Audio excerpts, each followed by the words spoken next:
We have audio. Yeah. Oh, this is very exciting. I've been struggling with wings forever with this car, and Michelle, who is hiding right there, was like, "Hey, why don't you?" Because I was focused on having these wings up toward along the catwalk there. They're so much better over the stage, and the stage has been kind of a problem. It's getting pretty beat up. It looks pretty janky.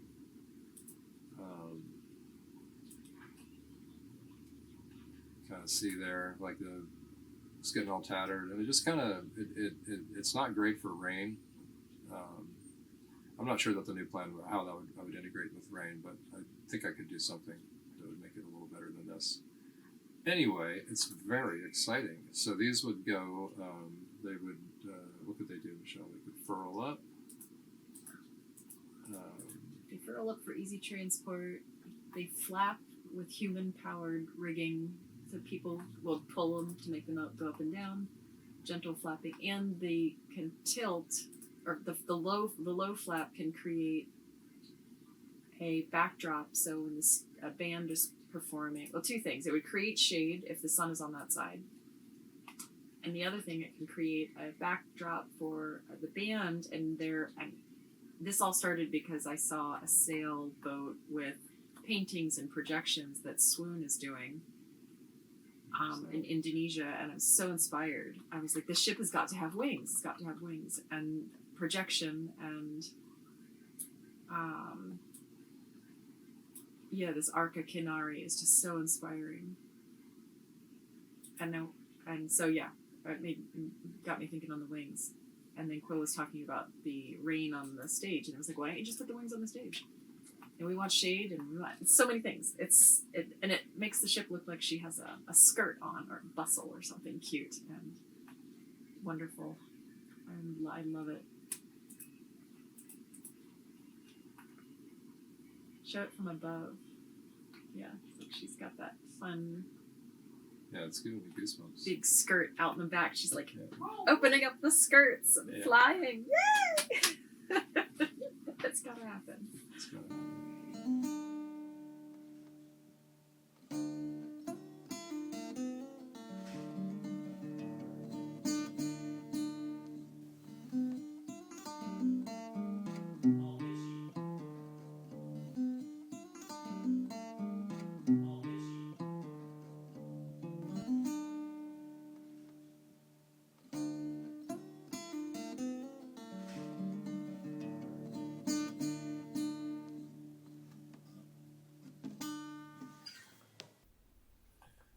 Oh, hey, looks like I'm not going to Burning Man this year, so I kind of miss it, but I'm looking forward to next year. And the reason I'm not going this year is that I need to get the horse ready for the cart, or the cart ready for the horse, or however it works. But I am trying to get myself motivated. What I have to do is build a shop, and what I'm going to do in the shop is work on the carousel for next year. So I'm thinking about ways to improve it, mostly focused on the driveline and power package and all like that. This is a big semi-truck rear axle, which is now be the front axle of the car, be a front drive rear steer. These are this extra set of steering wheels from the front moved to the back. No more side wheels because they would have to steer, or maybe I can figure out side wheels that do a little bit, because obviously they have to track. That's not impossible, actually. Some other kind of cosmetic changes, lengthen this area here so more people can stand in front of the horse. Move this horse up a little bit more forward, and maybe down a little so the driver has a little bit better chance at seeing something. And drew kind of a fun cow catcher. I'm imagining just playing to make that. I'm really looking forward to just playing. But these sail wings, oh, they're good. The big unknown is the sound system. I'd really love to upgrade that. I was in talks with some people about a proper system, and it's about $50,000. But it would really make the car a lot more festival friendly if it had a quality sound system. And obviously I'm trying to get to where this is going to go down the road and go to multiple events, and not just sit around, but get out on the road. And the big barrier to that has been the trailering aspect of the car. So improvements to that. But while we're at it, let's try to get motivated. I think of these ideas as like, You have like a lawn dart and you just throw it in the future, and then you just scrabble madly to try and catch it. Well, this is the idea that I'm working with here, and with Michelle's help in the brainstorming department, I think this just looks great. So this is the central part here is a actual like quality PVC fabric or something like that, such that the rain that falls on it will drain nicely down off the roof and not belly in the middle, but flow nicely, and it's got a fun little curved shape. I'm starting to introduce curves to the car. Everything else is very angular, but you can see there's some curved elements and some curved elements because I have a tubing roller and I've been drawing curved things for the last 2 years. So starting to get a little bit different style going there. The wings are supported by these little masts that tee off or V off of this mast here, and all this is very preliminary. It's just trying to like contain forces and see and then figure out what the forces are. There's lift lines that go up and over a pulley and down to a half of a teeter-totter down here. Basically there's a little stand for the person to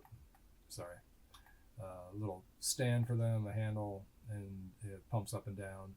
And when they do that, they pull the lines that pull the wings. So when this person goes down, the wings go up. And I really want these things to be floppy. You can see I drew in a curve there. I know they'll curve the other direction. And they're all pulled out and tensioned with these ropes along the outside here, which lead to a little kicker coming off the catwalk. And this gets pulled out and tensioned off, and then the wings are out, and then you can flap them up and down. And did I talk about the wings already? Fiberglass rod, triangular shell cloth tied to one of the rods here. The other side being tied out here to this other rod in a way such that if a wind gust hits it, it just breaks free, whether it's held by a magnet or just a spring clip or something like that. So that'd be very fun when the wind hits and these things just all start flapping around all crazy. Obviously, there's a lot of forces involved when the wind picks up, so I need to do a pretty good job of figuring all that stuff out. But a lot of that's going to come with just trial and error and messing around. The first thing to do is get some fiberglass poles and a sailcloth and start playing with it and see what it wants. And these are about $200 worth of sailcloth and $200 worth of fiberglass rod or something like that, $400 a piece. So not too bad, really, all things considered, for what this car's cost in the past. And then all the rigging details and stuff like that. But okay, that's all great. Cool. These are wonderful plans. How are you going to achieve these plans?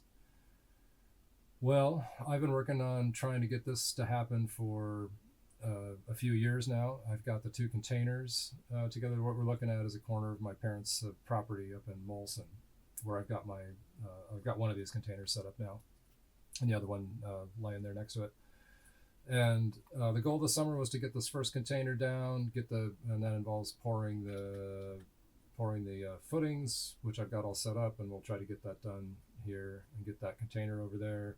Then I can unload everything in the container, and then I can da-da-da. And you can see the whole shop is kind of built to work on the carousel. And yes, I wish it was another 10 feet longer, but I have 40-foot containers. So there's be a little shed extension to keep it covered during the winter and whatever, or however this works. Probably go off the bat. I don't know, whatever. But still figuring all this out. But the idea is that I'll have my big gantry set up. This I-beam goes back and forth, and there's chain motors that hang from it. And it's always been a dream of mine to get the car in where I could use that to pick up parts of the car. Go ahead and just take this catwalk off, take these masts off and put them down over here and straighten them out and tune them up and fix the welds and, dress it all out again, because it's been pretty hammered.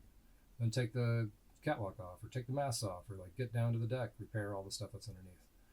Because a lot of this is going to be pretty major overhaul. Like, this is a lot of surgery, cutting off the whole front of the car. So it'd be nice to be able to drag the car in. So it's kind of poking out there, and like lift up the front and cut it all loose, build all the new frames, weld them in, yada yada, put the axle in, drop it back down, pull it forward, do all that work on the back. It's just going to be so much fun, and that is going to be next year. And so as it stands now, I'm looking at doing this stuff in, I don't know when. My summer's kind of gone, and my work in New York is causing me to have to go out there for the month of September, which is kind of when I was hoping to be doing this. I thought that project would be done by now, so now it's getting pushed back into October, and the October out here is pretty variable. That's really when winter starts happening. But in any event, if I can get the two containers placed and get this canopy on top, um, then that'll be a great start. And then in the spring can pour the concrete and do all that stuff. It'd be even greater if I could get the gantry set up and gravel in there and like that. But I'm not giving up on concrete. I mean, it would be just an epic few days to get that concrete poured. And this side will be the machine shop with the lathe and the milling machine and the drill press and maybe an electrical station. And this is the plasma cutter side. And you can see I've got my storage racks all full of tasty spares for working on art cars, weld station, all like that. And that's a 40 by 30 shop. So big enough and not too big. Obviously, it has zero chance of being heated or cooled, but cooling won't be a problem. It's the Okanagan.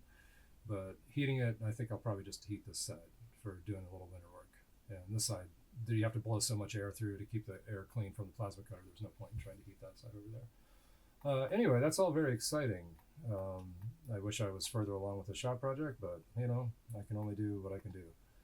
And I'm really excited about these wings and getting this car all dialed in, tightened up, and giving myself the winter time to play with it and refine these ideas. And like I'm playing around up here on the front, like raising this horse, lowering this horse. In the renderings, I have it down a little far. I think the you should be able to at least see the feet above the fence there, and like that. Like this is amazing. I feel like I have at 52 like one more epic build for this car in me, and after that it could just be improvements. And it's always been built in kind of a frantic way because I've been paying rent on the shop that it's been being worked on in. It wouldn't fit in the shop. It's been built in the parking lots of both places, all three places really.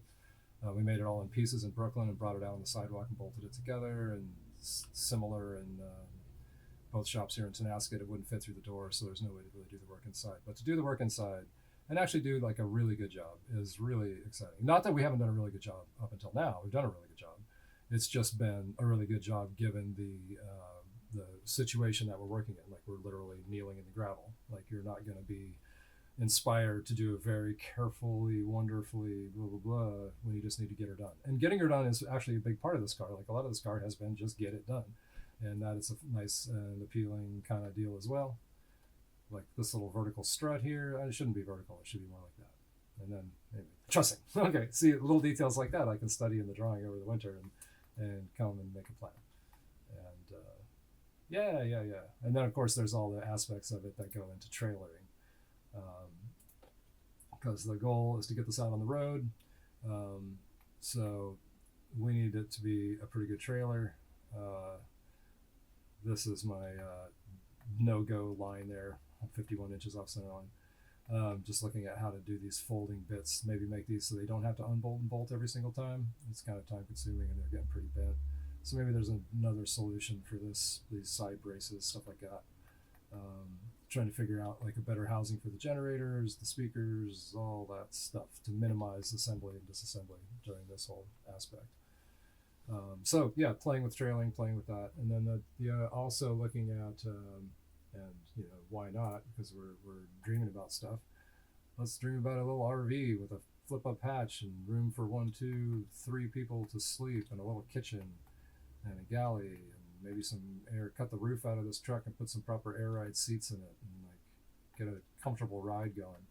Because the truck is boss, but it's so big that especially if I leave the West, I'm going to have to stop at way stations. So making it an RV makes sense for a lot of reasons. One, it's an RV, so it's no longer a truck, and it's a place to sleep, and that's really important.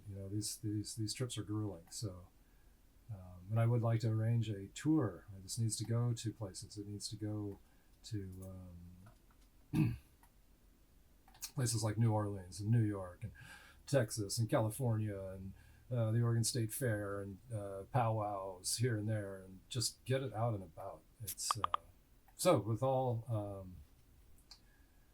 all that said, I was just excited to share. Really, I was just excited to share this idea of the wings. So stay tuned, and we'll definitely be doing Barter Fair in October.